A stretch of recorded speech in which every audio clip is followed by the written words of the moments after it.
इस हिंदू हृदय सम्राट के पास आपको देने के लिए नौकरियां नहीं है।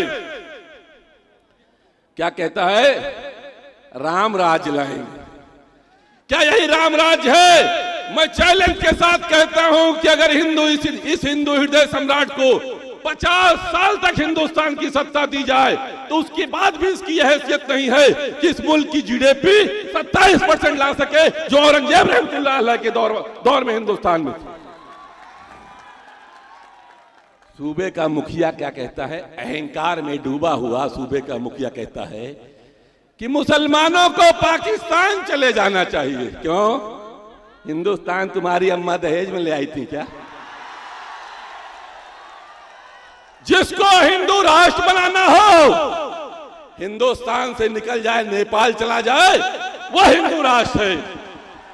हिंदुस्तान की आजादी में हर हिंदू मुसलमान का खून है और हिंदुस्तान न सिर्फ मुसलमानों का है बल्कि हिंदुओं का है, सिखों का है, ईसाइयों का है, पारसियों का है। और हिंदुस्तान में एक मजबूत संविधान है जिस संविधान की रचना बाबा साहब ने की थी और हिंदुस्तान के लोगों के फैसले उसी संविधान से होंगे, तुम्हारे मनुस्मृति से नहीं होंगे। साथियों, ये बात मैं बताना चाहता हूं कि जिस मनुस्मृति का संविधान ये लोग लागू करना चाहते हैं, हालांकि जिंदगी में कभी लागू नहीं कर पाएंगे, जो इनका सपना है वो सपना जानते क्या है? समाज। एक बात तो ये जान लीजिए कि 10 साल से लगातार हिंदू हृदय सम्राट दिल्ली की कुर्सी पर बैठा है। क्या मुसलमानों का बाल भी बांका हुआ? बकरे का गोश्त खाना बंद हो गया क्या? अब कबाब नहीं मिलता क्या? बिरयानी नहीं मिलती क्या? इनकी हैसियत नहीं है कि तुम्हारा बाल बांका कर सके। इसलिए तुम्हें तो कोई खौफ करने की जरूरत ही नहीं है। जिस संविधान को ये लागू करना चाहते हैं उस संविधान में अगर किसी के ऊपर सबसे बड़ी गाज गिरने वाली है, किसके ऊपर गिरेगी? वर्ण व्यवस्था में जिसे शूद्र कहा जाता है, उस शूद्र में यादव भी है, कुर्मी भी है, कहार भी है, लोहार भी है, मल्लाह भी है, केवट भी है, कांची भी है और जिसकी आबादी लगभग 60% है। बताओ कि जहां पर जमहूरियत में सर गिने जाते हैं और शूद्र समाज के लोगों, हिंदुस्तान में बसने वालों, तुम्हारी आबादी अगर 60% है तो तुम सत्ता में क्यों नहीं हो? अगर सत्ता में नहीं हो तो उसके लिए वो लोग जिम्मेदार नहीं है जो दिल्ली में बैठकर तुम्हें दोबारा गुलाम बनाना चाहते हैं। उसके लिए सिर्फ और सिर्फ तुम जिम्मेदार हो। शूद्र समाज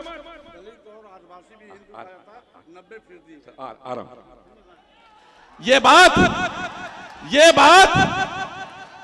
बात मैं सिर्फ शूद्र समाज के बारे में बात कर रहा था, अछूत समाज के बारे में बात नहीं कर रहा था, जिसकी तादाद 20% है। कितना है? अछूत समाज जिसकी तीत आबादी 20% है। आज पीडीएम गठबंधन जिसका नेतृत्व बहन पल्लवी पटेल जी कर रही हैं और जिसकी सरपरस्ती आपके नेता, हमारे नेता वरिष्ठ असदुद्दीन ओवैसी साहब कर रहे हैं, और आज आपके कुशीनगर की धरती पर आपके शूद्र समाज से ताल्लुक रखने वाले माननीय स्वामी प्रसाद मौर्य जी के समर्थन में इसी मंच पे कुछ समय के बाद आने वाले हैं और उनके आदेश से मैं यहां खड़ा हूं। तो मैं आपको याद दिलाना चाहता हूं कि तुम्हारी ताकत क्या है, तुम्हारी ताकत क्या है। ऐ मुसलमानों, तुम्हारी आबादी उत्तर प्रदेश में सरकारी आंकड़े के मुताबिक 22% है। कितनी है? गैर सरकारी आंकड़े के मुताबिक तुम 25% से ज्यादा हो। पिछड़ा जिसे शूद्र कहा गया, लगभग 60% की आबादी उसकी है। यम मतलब डी मतलब दलित, जिसकी आबादी लगभग 20% के आसपास है, और तुम्हारी आबादी 25%। अगर इसको मिला लिया जाए तो आज से अगर आप इस गठबंधन के साथ हो करके वोट दोगे, तो मैं इस मंच के माध्यम से कहना चाहता हूं कि आने वाले 1000 साल तक, कितने दिन तक? 1000 साल तक इन जालिमों के जो दिल्ली की कुर्सी पर बैठे हैं, जो उत्तर प्रदेश में लुंगी वाला बैठा है, हैसियत नहीं एक दोबारा उस पार्लियामेंट में, उस विधानसभा में पहुंच सके। लेकिन अगर पहुंचते हैं तो ये उनकी काबिलियत नहीं है। दलितों, शूद्रों और मुसलमानों, ये तुम्हारा नाकारापन है, तुम्हारा निकम्मापन है, तुम्हारी नाअहली है, तुम्हारी ना समझी है, जिसकी वजह से तुम आज गुलाम बने बैठे हो और वो लोग सत्ता की कुर्सी पर बैठे। समय ज्यादा हो रहा है, तमाम सीनियर लोग बैठे हैं। मैं अपनी बात इस बात के साथ खत्म करना चाहता हूं कि अगर आपको मेरी बात तनिक भी समझ में आई हो तो शूद्र समाज से ताल्लुक रखने वाले पीडीएम गठबंधन से समर्थित आपके बीच में कुशीनगर से लोकसभा के प्रत्याशी भाई स्वामी प्रसाद मौर्य जी को, जिनका चुनाव निशान गन्ना किसान है, वो देखिए दिखाई पड़ रहा है गन्ना किसान, और जिनकी पार्टी का नाम है राष्ट्रीय शोषित समाज, जो आज आपका हिस्सा बन रही है। किसका बन रही है?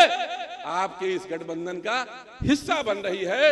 उनको आप अपने वोटों के दम पर, अपने अंगूठों की ताकत से उस पार्लियामेंट पर भेजो जहां पर ये जालिम 10 साल से बैठा है और आपके ऊपर जुल्म कर रहा है, आपको मिटाने की बात कर रहा है।